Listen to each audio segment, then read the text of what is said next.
Hello दोस्तों, कैसे हैं आप सब लोग। उम्मीद करता हूं काफी अच्छे होंगे। तो दोस्तों 19 दिसंबर से लेकर 23 दिसंबर के बीच में जो आईपीओ की भरमार है, उन्हीं के बीच में एक आईपीओ है डैम कैपिटल एडवाइजर्स का आईपीओ या डीएएम कैपिटल एडवाइजर्स का आईपीओ, जो कि 19 से लेकर 23 दिसंबर के बीच में ओपन रहेगा। तो इस वीडियो के अंदर हम रिव्यू करेंगे इस आईपीओ का और जानेंगे कि इस आईपीओ में अप्लाई करना चाहिए, नहीं करना चाहिए, और करें तो लिस्टिंग गेन्स के हिसाब से या लॉन्ग टर्म के हिसाब से। तो इसके लिए जनरली हम हमारे 4-5 पैरामीटर्स देखते हैं, जिससे क्या कि सारी चीजें क्लियर हो जाती है। तो सबसे पहले देखेंगे इसका एक अंदाजन ग्रे मार्केट का प्रीमियम, इससे हमें थोड़ा बहुत लिस्टिंग गेन्स का अंदाजा हो पाएगा। फिर देखेंगे इसकी कंपनी की डिटेल्स, मतलब ये कंपनी काम क्या करती है, कौन से सेक्टर की कंपनी है, फ्यूचर कैसा रह सकता है। फिर इसके फाइनेंशियल्स और फंडामेंटल्स के बारे में जानेंगे, मतलब कंपनी प्रॉफिट मेकिंग है या लॉस मेकिंग कंपनी है, और अपने जो भी कंपिटिटर्स वगैरह हैं उनसे महंगी है या सस्ती है। फिर इस आईपीओ की डिटेल्स के बारे में जानेंगे। अंत में हम जानेंगे कि क्या इस आईपीओ में अप्लाई करना चाहिए, नहीं करना चाहिए, और करें तो लिस्टिंग गेन्स के हिसाब से या लॉन्ग टर्म के हिसाब से। सारी चीजें हम क्लियर करेंगे इस वीडियो के अंदर। और देखिए दोस्तों, सारी चीजें मैं आपको बताऊंगा, डिसीजन आपको अपनी रिस्क, अपना एनालिसिस लगा के बनाना है। बाय सेल का कोई भी रिकमेंडेशन नहीं है, और ये वीडियो सिर्फ एजुकेशन पर्पस के लिए है। तो सबसे पहले एक अंदाजन ग्रे मार्केट का प्रीमियम एक्सपेक्टेड जीएमपी देखें तो जीएमपी वैसे एक अंदाजा होता है, पर एजुकेशन पर्पस के लिए सब जान रहे हैं। तो अभी जो इसकी अंदाजन ग्रे मार्केट का प्रीमियम नियरली 35 to 40% के आसपास बता रहा है, पर कहीं कहीं जो डिमांड आ रही है इसकी 50% तक भी अभी डिमांड ओपन हो रही है। कहीं कहीं पर इसकी डिमांड जो ग्रे मार्केट के अंदर 50% के आसपास है। अभी हम 35% भी मान के चले तो लगभग 100 रुपए पर शेयर के हिसाब से अंदाजन ग्रे मार्केट का प्रीमियम बता रहा है। डिमांड काफी अच्छी है। बाकी इसकी एंकर लिस्ट वगैरह और वो शाम को आ जाएगी, तो उसके बारे में भी डिस्कस कर लेंगे, तो थोड़ी और हेल्प हो जाएगी। बाकी अभी जल्दबाजी नहीं करनी है, सारी चीजें देख के हमें डिसीजन बनाना चाहिए। फिर इस कंपनी की डिटेल्स के बारे में जानते हैं। तो कंपनी क्या काम करती है, तो कंपनी सिंपल भाषा में बताऊं तो इन्वेस्टमेंट बैंक है। इन्वेस्टमेंट बैंक कहां पर, ये शेयर मार्केट से रिलेटेड, आईपीओ से रिलेटेड ही है सारा इन्वेस्टमेंट बैंक का जो काम होता है। इसके अंदर क्या होता है, ये जो कॉम्प्लेक्स फाइनेंशियल ट्रांजेक्शन होते हैं, जो बड़े बड़े ट्रांजेक्शन, जैसे आप यूं कह सकते हैं जैसे राइट इश्यूज आते हैं, आईपीओ वगैरह आते हैं, और एक्विजिशन करना होता है। एक्विजिशन मतलब कोई कंपनी उसको एक्वायर कर लिया, फिर डीमर्जर करना होता है। दो शेयर्स होते हैं या दो कंपनी, उनको डीमर्ज करना होता है, या कंपनी का मर्जर करना होता है, दो अलग अलग कंपनी उसको मर्ज करना होता है। तो ये जो सारे प्रोसेस होते हैं, ये जो कॉम्प्लेक्स ट्रांजेक्शन होते हैं, वो ये कंपनी कंप्लीट करके देती है। मतलब जो इन्वेस्टमेंट बैंक होता है उनका ये सारा काम होता है। उसके अलावा फाइनेंशियल एडवाइस वगैरह देना, जो बड़े बड़े इंस्टीट्यूशन होते हैं उनके लिए एज ए ब्रोकर काम करना, तो ये सारे काम इसके होते हैं। और ये टोटल 72 ट्रांजेक्शन जो है सक्सेसफुली एग्जीक्यूट कर चुकी है, जिसके अंदर 27 आईपीओ में बात करें, फेमस आईपीओ अदानी पावर का आईपीओ है, फिर मजगान डॉक है, एसजेवीएन है, अभी रिसेंटली आईपीओ में बात करें मोबीक्विक है, सनातन टेक्सटाइल्स है, उनकी लीड मैनेजर है ये। इसके अलावा जेएसडब्ल्यू एनर्जी, ऐसे काफी सारे मिला के 27 आईपीओ सक्सेसफुली एग्जीक्यूट कर चुकी है। फिर 16 क्यूआईपीज और 6 ओएफएस, उसके अलावा राइट इश्यूज, बाय बैक, बहुत सारी चीजें जो ये होती है शेयर मार्केट के अंदर या शेयर के अंदर, वो ये कंप्लीट करती है।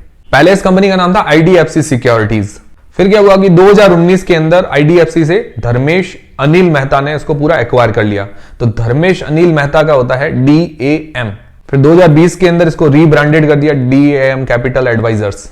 अभी इसके वर्ल्ड वाइड देखे तो 263 एक्टिव क्लाइंट्स हैं, ऑस्ट्रेलिया, यूएसए, इंडिया और बड़े जो भी कंट्रीज हैं वहां पर इसके 263 जो है एक्टिव क्लाइंट्स हैं। तो ये काम बढ़िया है, सदाबहार है। जब तक शेयर मार्केट वगैरह है, शेयर मार्केट जिंदा है, तब तक ऐसी कंपनी भी जिंदा है। मतलब इनका काम तो हमेशा रहता है। तो सेक्टर सदाबहार है, ठीक है। बट बाकी सारे फैक्टर्स भी देखने पड़ेंगे। इसकी जैसी और भी कंपनीज लिस्टेड होगी, उनसे भी कंपेयर कर लेते हैं। फाइनेंशियल्स भी देख लेते हैं। तो फाइनेंशियल्स 2022 से 2024 तक दिए गए हैं। एसेट्स देखते हैं तो एसेट्स के अंदर साल दर साल ग्रोथ है। 166 करोड़ से 214 करोड़ रुपए के आसपास हुए हैं। रेवेन्यू 94 करोड़ रुपीज से 182 करोड़ रुपए के आसपास हुआ है। मतलब 3 साल, 2022, 2023, 2024 तक। तो लगभग 2 गुना जैसी ग्रोथ है लगभग। प्रॉफिट जो है 22 करोड़ से 70 करोड़ रुपए के आसपास हुआ है। हर साल ग्रोथ है प्रॉफिट के अंदर। प्रॉफिट मार्जिन्स निकालते हैं तो बहुत ही शानदार 38%, 38% के प्रॉफिट मार्जिन्स है, बहुत ही शानदार है। पहले 2022 में 23% थे, 2023 में 10% थे, और अभी वापस 38% है। तो प्रॉफिट मार्जिन्स भी बढ़े हैं, काफी अच्छी बात लगी। पिछले साल 2023 में थोड़े घटे थे। बाकी इसकी नेट वर्थ बढ़ी है। इसके अंदर रिजर्व्स वो भी हर साल बढ़े, 148 करोड़ रुपए के हैं।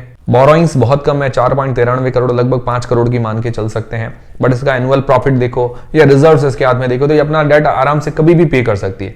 तो हम इसको ऑलमोस्ट डेट फ्री कंपनी मान सकते हैं। बाकी आरओई 54% की है, आरओसी 45% की है, बहुत ही शानदार है। फिर इसकी वैल्यूएशंस देखें पीयर्स के मुकाबले, तो फेस वैल्यू है 2 रुपए पर शेयर। रेवेन्यू इसने 2024 में जनरेट किया 182 करोड़ रुपए का, और अदर्स के पीयर कंपटीटर्स है वो उससे काफी बड़ी कंपनी है रेवेन्यू जनरेट करने के मामले में। 5 से 7 हजार करोड़ रुपए का हर साल रेवेन्यू जनरेट करती है।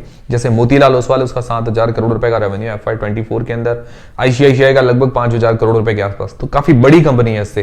तो इसका पीई है प्राइस टू अर्निंग्स रेशियो 28 का। और अदर जो कंपनी है मोतीलाल ओसवाल, आईसीआईसीआई, उनका पीएस 0.62 से लेकर 16 तक हाईएस्ट, और इसका 28 का है। तो पी वाइज देखें तो काफी महंगी वैल्यूएशंस लेके आ रहे हैं। उनके कंपैरिजन में बहुत छोटी कंपनी है रेवेन्यू के मामले में भी। फिर प्राइस टू बुक के हिसाब से भी देखें तो उसका प्राइस टू बुक है 12.30 का, और अदर्स का देखिए तो 0.6 से लेकर 6.66 तक है।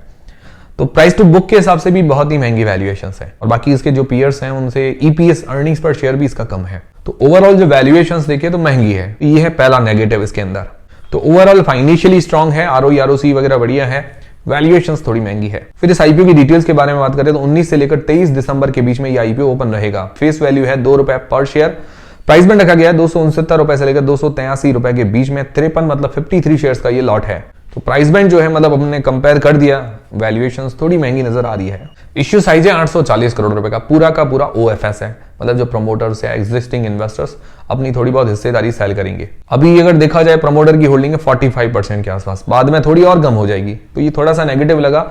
मिनिमम अगर प्रमोटर की होल्डिंग देखें तो 51% या उससे ऊपर हो तो बढ़िया है। रिटेल पोर्शन है 35% का और लिस्टिंग डेट है 27 दिसंबर को। तो ये हो गई पूरी आईपीओ की डिटेल। अब सबसे मेन सवाल ये आता है कि क्या इस आईपीओ में अप्लाई करना चाहिए, नहीं करना चाहिए, करे तो लिस्टिंग गेन्स के हिसाब से या लॉन्ग टर्म के हिसाब से। उससे पहले आपके पास या आपके फैमिली मेंबर्स में किसी के पास डीमीट अकाउंट नहीं है, खुलवाना चाहते हैं, एंजल और अपस्टॉक्स के साथ बिल्कुल फ्री में खुलवा सकते हैं, उसकी लिंक डिस्क्रिप्शन के अंदर है। उसके अलावा टेलीग्राम, इंस्टाग्राम, फ्री में डीमेट अकाउंट, व्हाट्सएप चैनल, सबकी लिंक डिस्क्रिप्शन के अंदर। मुझे पता है काफी लोगों को नोटिफिकेशन नहीं मिलते हैं, तो सीधा ज्वाइन कर लीजिए, सीधा नोटिफिकेशन मिल जाएगा। तो सबसे पहले जो लोग लिस्टिंग गेन्स के हिसाब से अप्लाई करना चाहते हैं तो जनरली हमारे 4 पैरामीटर्स देखते हैं, जैस पैरामीटर्स। तो पहला देखते हैं जीएमपी अच्छी चल रही है। दूसरा है वैल्यूएशंस पीयर्स के मुकाबले महंगी वैल्यूएशंस है। तीसरा भी एंकर लिस्ट सब्सक्रिप्शन आना बाकी है, उसके बारे में डिस्कशन कर लेंगे, और उम्मीद है कि एंकर लिस्ट तो ठीक ही आएगी और सब्सक्रिप्शन वगैरह अच्छा मिल सकता है, क्योंकि जो जीएमपी है वो अच्छी चल रही है। तो देखते हैं कैसा पैरामीटर्स रहते हैं, और आगे भी मैं आपको अपडेट कर दूंगा। अभी जल्दबाजी तो हमें नहीं करनी चाहिए।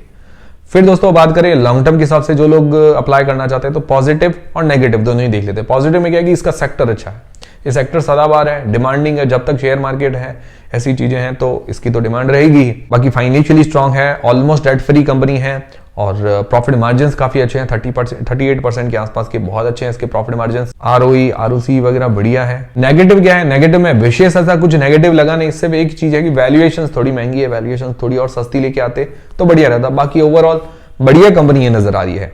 कंपनी काफी इंटरेस्टिंग है, मार्केट कैप से 2000 करोड़ रुपए के आसपास का है। हो सकता है मोबीक्विक जैसा हमें खेल देखने को मिले इस आईपीओ के अंदर, जैसे मोबीक्विक लिस्ट हुआ उसके बाद और तेजी देखने को मिली, वैसा कुछ खेल देखने को मिल सकता है। बाकी ऐसा जरूरी नहीं है कि ऐसा ही हो, बट क्योंकि इसका मार्केट कैप छोटा है उस हिसाब से एक अंदाजा लगा रहे हैं। तो आप लोग क्या करेंगे मुझे कमेंट करके बता दीजिएगा, अप्लाई करेंगे नहीं करेंगे।